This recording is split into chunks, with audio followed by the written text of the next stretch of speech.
The top-floor glass conference room at Zenith Logistics was silent except for the sound of paper tearing. Chief Financial Officer Silas Vance sat across from me in a tailored dark suit. He was not angry, he was smiling.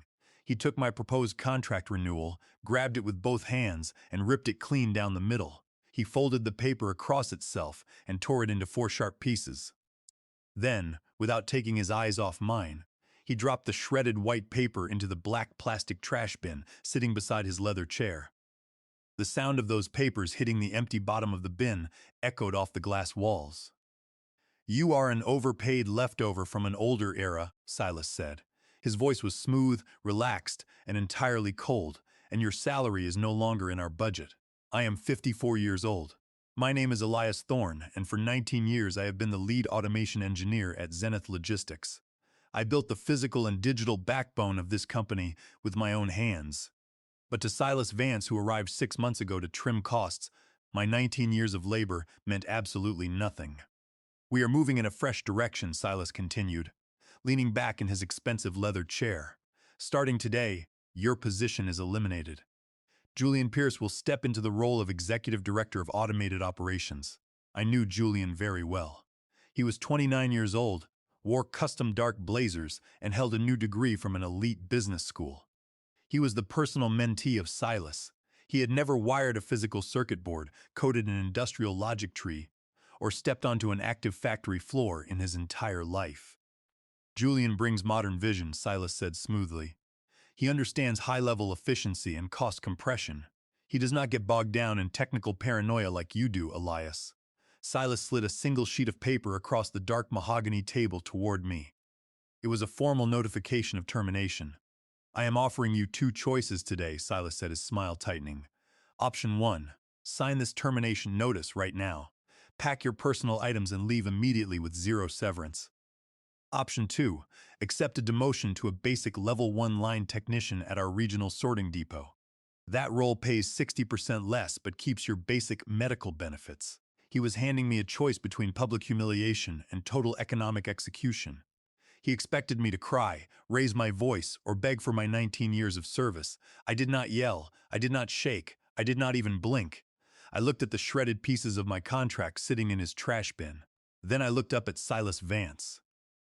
"Option 1, I said quietly. I took the pen from the table, signed the bottom line of the termination form, and pushed it back across the glass. Silas looked slightly surprised by how easily I surrendered. He gave a soft, condescending chuckle. "A sensible choice, Elias. Sometimes older employees simply reach the end of their usefulness." I stood up, smoothed out my jacket, and grabbed my leather handbag. I held my head high as I walked out of that top-floor conference room. Silas thought he had just saved Zenith $300,000 a year by sweeping me into the trash. What Silas Vance did not know was a legal detail buried in an old metal filing cabinet from 2007.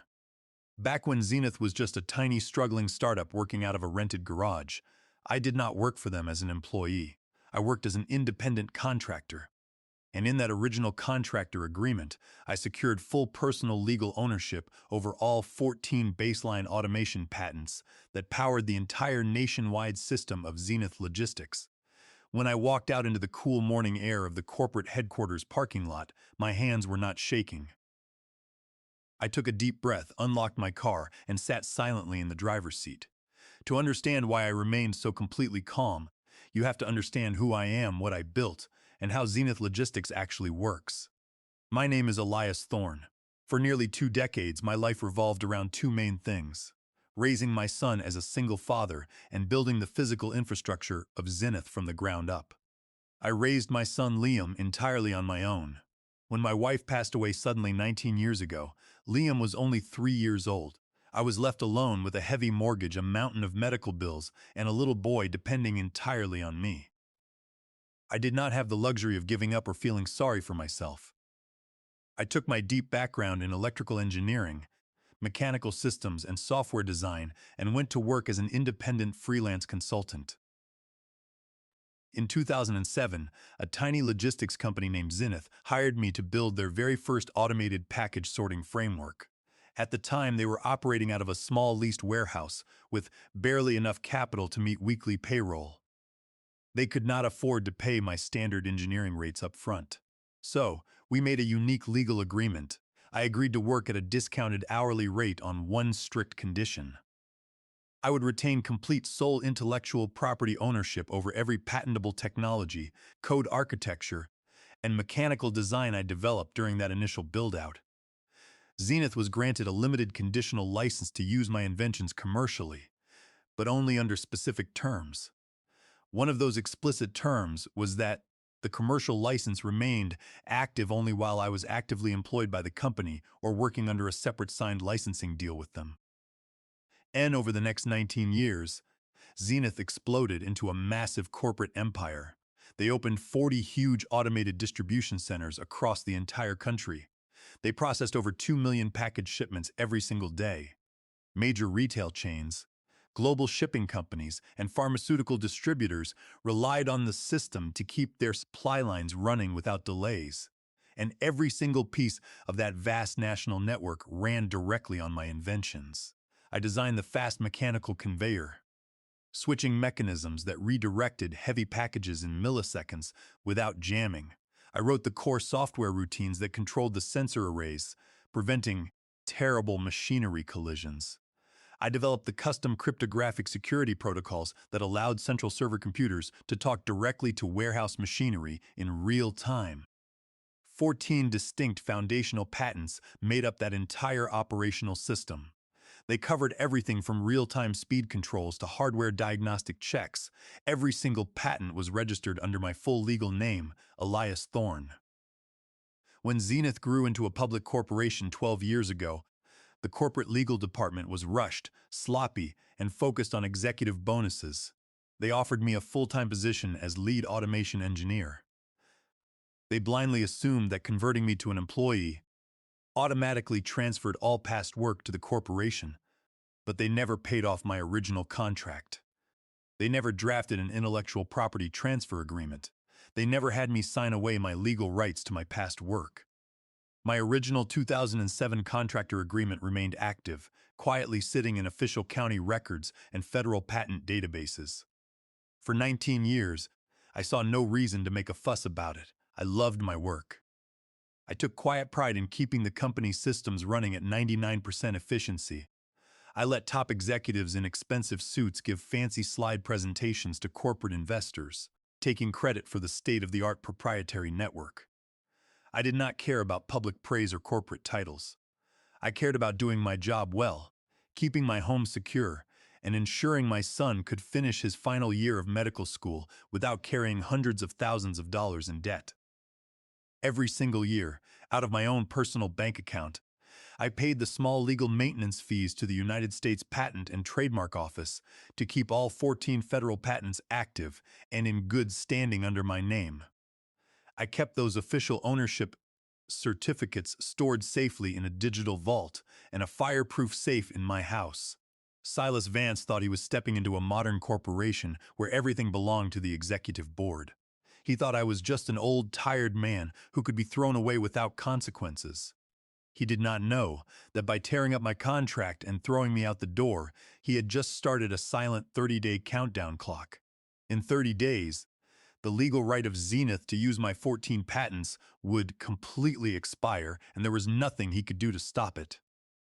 The trouble had really started 6 months before my contract was torn up, the moment Silas Vance walked into Zenith as our new chief financial officer. Silas did not care about long-term stability, machine reliability, or product safety. He cared about short-term numbers on a quarterly balance sheet.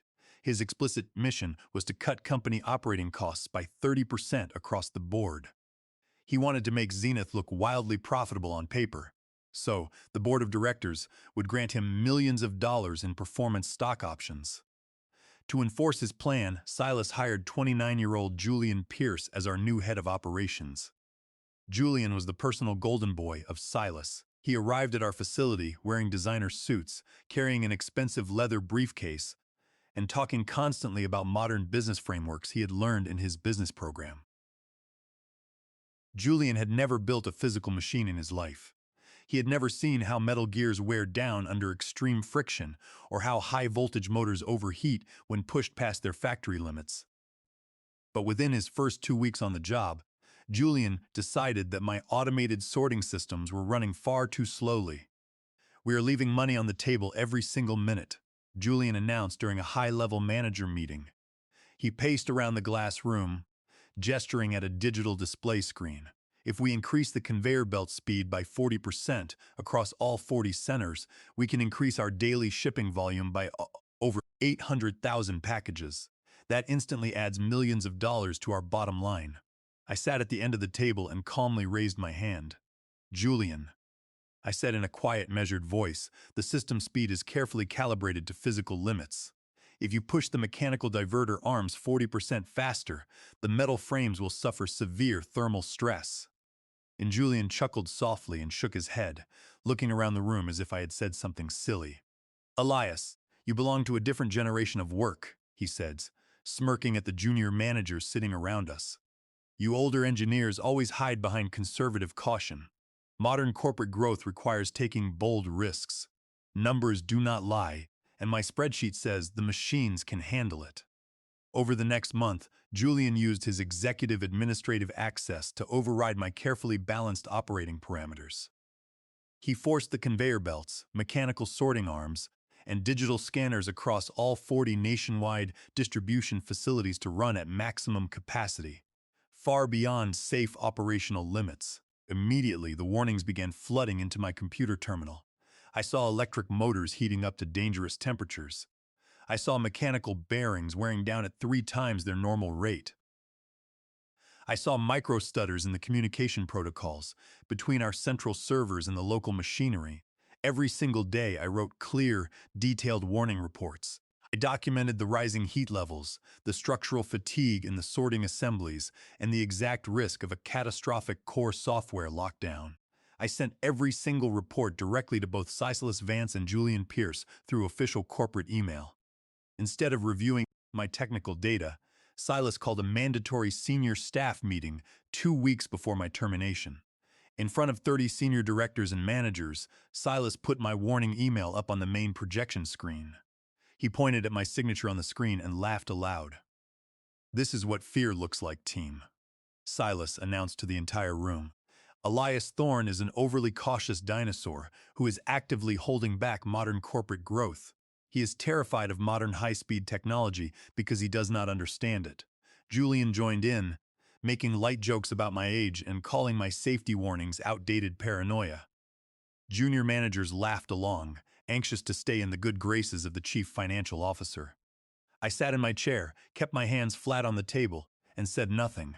I did not raise my voice. I did not get angry. I simply saved a second backup copy of every warning email, every diagnostic report, and every ignored alert to a secure personal drive. I knew something that Silas and Julian were completely unaware of this fact. You can lie to investors, and you can ignore experienced workers, but you can never fool the basic laws of physics and software logic. When I walked back to my office, after Silas ripped up my contract in the glass conference room, I found Julian Pierce already sitting in my leather desk chair. He had not even waited for me to gather my personal belongings. He was logged into my primary engineering terminal, aggressively typing on the keyboard. Beside him, 2 uniformed corporate security guards stood with their arms folded across their chests. "I am updating the administrative permissions, Elias," Julian said without looking up from the monitor. He gave a cold, smug little grin. "Silas wants all your primary access keys revoked before you leave the building. We cannot have former employees lingering around our core network, can we?" "My personal files are in the bottom drawer, Julian," I said calmly, ignoring his arrogant tone. "I just need 5 minutes to gather my belongings." The security guards watched me closely as I stepped around the desk. I did not touch a single computer file or system setting. I did not need to sabotage anything. I simply picked up a framed photograph of my son, Liam, from his medical school graduation ceremony. I placed my 2 personal hardcover engineering notebooks into my leather tote bag. Julian watched me pack with an air of immense satisfaction. He picked up my administrative security badge from the desk, tossed it into a drawer, and leaned back in my chair. "Do not worry about the systems, Elias," he said with a dismissive wave of his hand. "I have already streamlined your old code structure. I removed all those slow, annoying safety check routines you spent so much time maintaining. The network is running 40% faster now, and Silas is presenting our record quarterly figures to the board next week. I hope those figures hold up for you, Julian, I said softly. I picked up my tote bag, turned my back on him, and walked down the long corporate hallway for the very last time. The two security guards escorted me down the elevator and out through the glass front doors of the headquarters building, treating me like a dangerous intruder. After 19 years of dedicated service, I walked across the hot asphalt parking lot, unlocked my dark blue sedan, and sat in the driver's seat. And my attorney answered warmly, asking how things were at Zenith today. Silas Vance terminated my contract 20 minutes ago, I said. My voice was completely steady. He ripped up my renewal agreement, offered me a 60% demotion, and told me my work was obsolete. There was a long silence on the other end of the line. Did he offer you a revised patent licensing contract? My attorney asked. Or a severance package with an intellectual property assignment release? Neither, I replied. He gave me zero severance and told me my 19 years of work was no longer in their corporate budget. I could hear my attorney opening a thick digital case file on his computer screen. Let me confirm the exact wording of Clause 14B in your original 2007 Master Services Agreement, my attorney said, his tone turning sharply professional. Under the terms of your initial agreement, Zenith holds a revocable conditional license to operate your 14 baseline automation patents. That license is strictly tied to your active employment or an explicit licensing agreement. Upon involuntary termination, without a signed intellectual property transfer, a mandatory 30-day transition window begins. And after those 30 days expire, I asked, though I already knew the answer. After 30 days, their commercial license legally terminates, my attorney explained clearly. If Zenith continues to run its automated distribution network using your 14 patented mechanisms, software algorithms, or diagnostic controls after day 30, they are operating in direct, willful infringement of federal patent law under Title 17 of the United States Code. Furthermore, they fired multiple people without proper notice, which could potentially trigger violations of the Federal Worker Adjustment and Retraining Notification Act. Thank you, I said quietly. Prepare the formal notices, but do not send them yet. Let the 30 days run. I ended the call, placed my phone on the passenger seat, and turned the car key in the ignition. I drove out of the corporate parking lot and headed home to my quiet house. Silas Vance and Julian Pierce believed they had won. They thought they had saved money and swept an old man out of their path. I was not going to fight them. I was simply going to let reality take its course and wait for 30 days to pass. For 3 full weeks, I enjoyed a kind of quiet peace I had not known in 19 years. I spent my mornings tending to the rose bushes in my backyard, drinking hot tea on my back porch, and catching up with my son Liam over long phone calls. For the first time in 2 decades, my mind was not constantly racing with system updates, thermal sensors, and network diagnostic reports. I was recovering my calm and preparing for whatever would come next. But inside the corporate offices of Zenith Logistics, a total operational nightmare was silently building up behind closed doors. Julian Pierce had completely removed my safety check routines from the primary control system. In his total ignorance of physical engineering, he believed those lines of code were just slow, unnecessary safety checks that held back daily shipping volumes. Without those protective routines running in the background, the heavy sorting machinery across all 40 distribution facilities was forced to run 40% faster than it was ever designed to operate. For 22 days, the metal support frames vibrated violently under the constant stress. High-voltage electric motors grew hotter and hotter, operating without the cooling brakes my code had always enforced. On the morning of the 23rd day, the laws of physics finally caught up with the reckless hubris of Julian. Inside the massive regional distribution hub of Zenith in Chicago, a heavy steel diverter arm snapped under severe thermal fatigue. The broken piece of metal dropped into the high-speed main conveyor track, jamming the primary sorting line instantly. In my original system design, a thermal pressure sensor would have detected the physical jam in a fraction of a second, automatically shutting down the line to save the expensive equipment. But Julian had bypassed those very sensors. The main drive motors kept running at maximum power, violently pushing heavy wooden and plastic crates into the jammed conveyor area. Within 10 minutes, thousands of packages were violently crushed and shredded because all 40 distribution facilities across the country were connected to the same central computer system. The physical collapse in the Chicago hub triggered a cascading safety failure across the entire national network. My underlying software programs were designed with one ultimate protection feature. If multiple critical hardware errors occurred at the same time, without an operator resolving them safely, the software initiated an immediate network-wide core lockdown to prevent catastrophic electrical fires and total structural destruction. In a matter of seconds, every single conveyor belt, mechanical sorting arm, and digital scanner across all 40 national facilities stopped dead. High-pitched emergency alarms blared through the massive warehouses. Bright red error codes flooded executive dashboards from coast to coast. The entire nationwide logistics network of Zenith Logistics was completely paralyzed. Silas Vance panicked. Over 2 million package shipments a day were frozen in place. Major corporate clients, international retail chains, and medical supply companies were calling the executive headquarters of Zenith every single minute, screaming about broken contracts, missed delivery deadlines, and massive financial losses. Every single hour the network remained dead. Zenith lost over $150,000 in direct operational damages and legal late fees. That was over $1,500,000 flushing down the drain every single day. Silas ran down to the central server room, screaming at the senior software programmers to bypass the red error lights and turn the assembly lines back on immediately.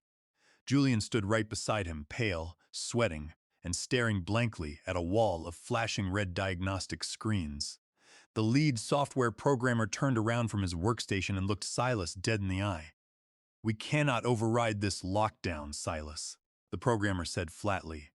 When Julian deleted the safety check routines of Elias, he accidentally triggered the system's master cryptographic security vault. The entire operational core is completely locked down. "Then rewrite the code," Silas roared, his face turning red with panic. "Hack into the servers. Do whatever you must." "We cannot," the programmer replied, shaking his head slowly. "This entire network was built on custom proprietary protocols 19 years ago. The architecture is written in a language nobody in this building understands. There is only one person in the world who holds the master cryptographic key and knows how to safely clear this core lockdown. His name is Elias Thorne." On the morning of day 30, I was sitting quietly at my kitchen table, finishing a light breakfast and looking out at the sunshine in my garden. My mobile phone began to ring on the wooden table. The display screen showed an incoming call from the primary executive line at Zenith Corporate Headquarters. I took a slow breath, picked up the phone, and answered calmly. "Hello, Elias." The voice of Julian Pierce came rushing through the speaker. He was trying hard to sound confident and superior, but I could clearly hear the shaky, terrified tremble in his breath. "We have a minor technical glitch down at the main sorting hub. It looks like some old bug you left behind in the code is causing a temporary system delay. I need you to come into the office for a couple of hours today and clear it up for us." He paused, taking a forced, uneven breath before continuing. "We are willing to offer you $50 an hour as an independent temporary consultant to get this squared away." $50 an hour, a tiny, laughable drop in the bucket compared to the millions of dollars they were losing every single day. Even in the middle of a total operational collapse, Julian was still trying to treat me like disposable cheap labor. "No thank you, Julian," I said in a clear, composed voice. "I am no longer an employee of Zenith, and I am not available for consulting work. Have a pleasant day." Before he could offer another arrogant line, I pressed the button to end the call and placed my phone back down on the wooden table. 10 minutes later, my phone rang again. This time, the caller identification displayed the direct personal cell phone line of Chief Financial Officer Silas Vance. I picked up the phone and brought it to my ear. "Hello, Silas. Listen to me very carefully, Elias." Silas screamed into the line, his voice thick with wild rage and sheer panic. What you are doing right now is illegal corporate sabotage. You deliberately left a destructive software bug in our servers to ruin this company when you walked out. If you do not get in your car and drive down to headquarters right now to unlock those servers, I will have our corporate legal team file a multi-million-dollar lawsuit against you by noon. You will lose your house, your savings, and you will spend the rest of your life in a federal prison. I sat comfortably back in my chair, holding the phone against my ear. I did not interrupt him. I did not raise my voice. I did not get angry. I simply waited in complete silence until he ran completely out of air and stopped screaming. "Silas," I said softly, my voice calm and completely steady. "I did not sabotage your system. I did not leave any bugs in your servers. I spent 6 full months tending you detailed technical warnings, telling you that pushing the machinery beyond safe factory limits would trigger an automatic network lockdown. You ignored every single warning I wrote. You allowed Julian to delete my safety protocols. You brought this operational collapse entirely on yourself." The tone of Silas shifted in an instant from loud rage to desperate pleading. The sound of his heavy, frantic breathing echoed loudly over the phone speaker. "Elias, please," Silas begged, his arrogant attitude completely shattered. "Our largest commercial client is threatening to cancel their $200 million contract by 5 o'clock today. The board of directors is holding an emergency meeting, and they are threatening to remove me from my position. Just tell us what you want. Name your price, Elias. $500 an hour, $1,000 an hour. Just come in and fix the servers." "Silas," I said quietly, "I want you to do something for me right now. Open your web browser. Go to the official website of the United States Patent and Trademark Office and type my full name into the public registry search bar." There was a long silence on the line. I could hear the rapid, frantic clicking of a computer keyboard in his top-floor executive office. "What am I looking at right now?" Silas stammered, his voice dropping to a terrified whisper. "You are looking at 14 registered federal patents," I explained clearly. "Today marks exactly 30 days since you tore up my employment contract in that glass conference room and dropped the pieces into the trash bin. Under the explicit terms of my original 2007 contractor agreement, the conditional commercial license of Zenith to use my inventions expired at midnight last night." Silas went completely silent on the other end of the line. "My attorney has just delivered a formal cease and desist notice to every single member of your board of directors," I continued softly. "Every facility operating my 14 patented automated mechanisms, sorting algorithms, and diagnostic controls is now running in direct, willful infringement of federal patent law. You do not just have a software glitch, Silas. You have a legal disaster. Additionally, my legal team has flagged your abrupt mass termination of personnel in a direct violation of the Federal Worker Adjustment and Retraining Notification Act. The board is looking at a catastrophic level of liability that stems entirely from your mismanagement."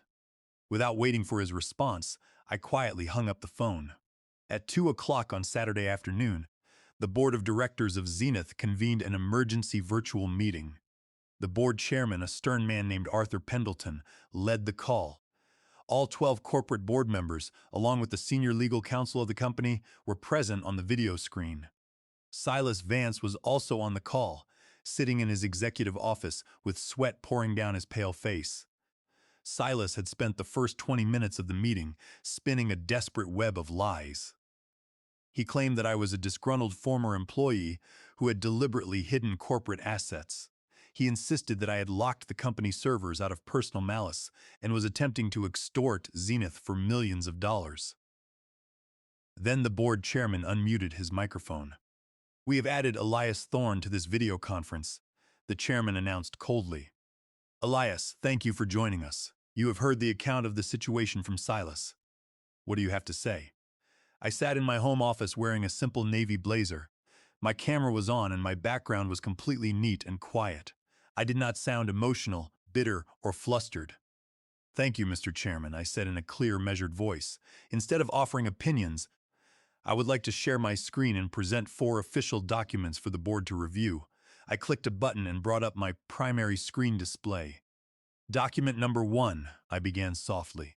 This is my original 2007 Master Services Agreement signed by the founding Chief Executive Officer of Zenith. Clause 14b explicitly states that I retain sole intellectual property ownership over all 14 baseline automation patents. It also confirms that Zenith held only a conditional commercial license, which automatically terminated 30 days after my employment ended without a new licensing contract. Gasps echoed across the virtual call.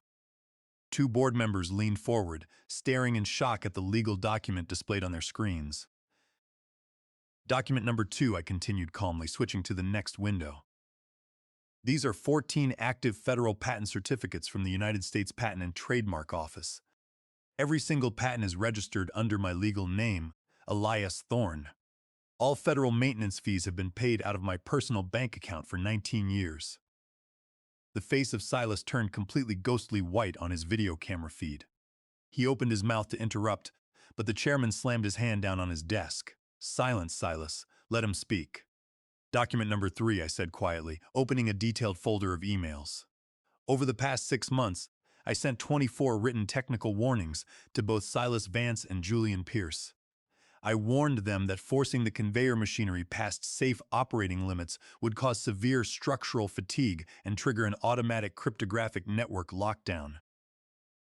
Here are their written responses, mocking my safety concerns and instructing me to ignore physical safety limits. The board members watched in absolute horror as the paper trail of gross corporate negligence unfolded right before their eyes. And finally, document number 4, I said, clicking on an audio-video file. This is the security recording from the top-floor glass conference room 30 days ago. It records Silas Vance tearing my contract renewal in half, dropping it into a trash bin, and declaring my 19 years of engineering work completely useless. The conference room recording played clearly over the call. Everyone heard the arrogant voice of Silas echoing through the speaker. You are an overpaid leftover from an older era, Elias, and your salary is no longer in our budget.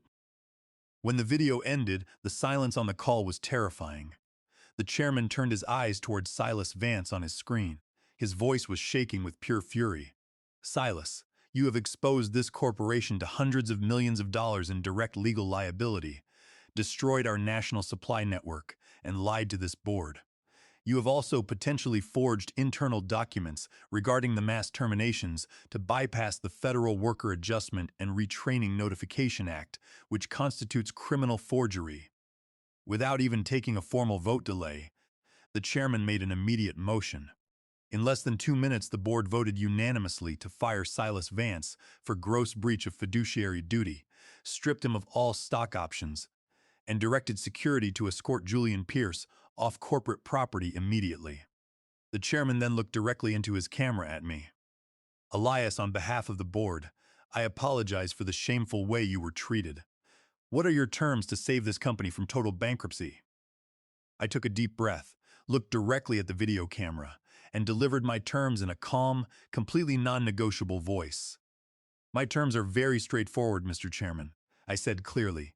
First, Zenith will pay an immediate cash settlement of $8 million for 30 days of unauthorized illegal commercial use of my 14 patented systems. Second, if Zenith wishes to continue operating its national distribution network, you will sign a new master licensing agreement, paying a 12% annual royalty on all system operations. Third, all legal fees incurred by my attorney will be fully reimbursed by Zenith by 5 o'clock today. The board members did not argue. They did not attempt to negotiate or ask for a discount. They knew that every single minute the servers remained dead cost them tens of thousands of dollars. They knew that if they hesitated for even one more hour, their primary commercial clients would walk away forever, driving the company into complete bankruptcy. We accept all your terms without reservation. Elias, the chairman said immediately, signing his approval on behalf of the entire board. Our legal team will have the signed settlement and licensing agreements delivered to your attorney within the hour. The chairman then paused and leaned forward toward his camera. We would also like to offer you the position of Chief Technology Officer with total operational authority, full control over all future hardware upgrades, and an annual salary of $1 million. I gave a quiet, gracious smile, but I shook my head slowly. "Thank you for the offer, Mr. Chairman," I replied softly. "I appreciate the gesture, but I must respectfully decline. My time as an employee at Zenith has come to an end. Within 90 minutes, the signed legal settlement was fully executed and $8 million was transferred directly into my personal bank account. My attorney confirmed that the long-term royalty agreement was officially active, securing an ongoing stream of income for the rest of my life. I sat down at my home computer terminal, accessed the secure administrative interface, and entered my master cryptographic key. In less than 5 minutes, the red error lights across all 40 national distribution centers turned bright green. The conveyor lines hummed back to life. The mechanical sorting arms resumed their smooth, silent movements, and packages began moving across the country once again. That was 6 months ago. Today, my life looks wonderfully different. With my complete financial independence permanently secured, I launched my own independent engineering advisory firm right out of my home. I only take on projects that truly inspire me, working alongside genuine professionals who value experience and integrity. My son Liam graduated at the top of his medical school class last month. He is now starting his medical residency at a top hospital completely free of student debt or financial worry. Watching him walk across that stage to receive his diploma was the proudest, most fulfilling moment of my life. As I sit on my back porch on this quiet afternoon, holding a warm cup of tea and watching the golden sunlight filter through the leaves of my rose bushes, I reflect on everything that happened. Silas Vance and Julian Pierce believed that youth, corporate titles, and arrogant authority were the only things that mattered in business. They believed that an older man could be easily intimidated, underpaid, and replaced. They thought they could dismiss my decades of quiet dedication and sweep me into a trash bin without a second thought. They learned a hard lesson that they will never forget. Real leverage does not come from shouting in glass conference rooms or wearing expensive suits. True leverage comes from competence, legal foresight, and knowing the exact value of what you bring to the table before you ever let anyone tear it up.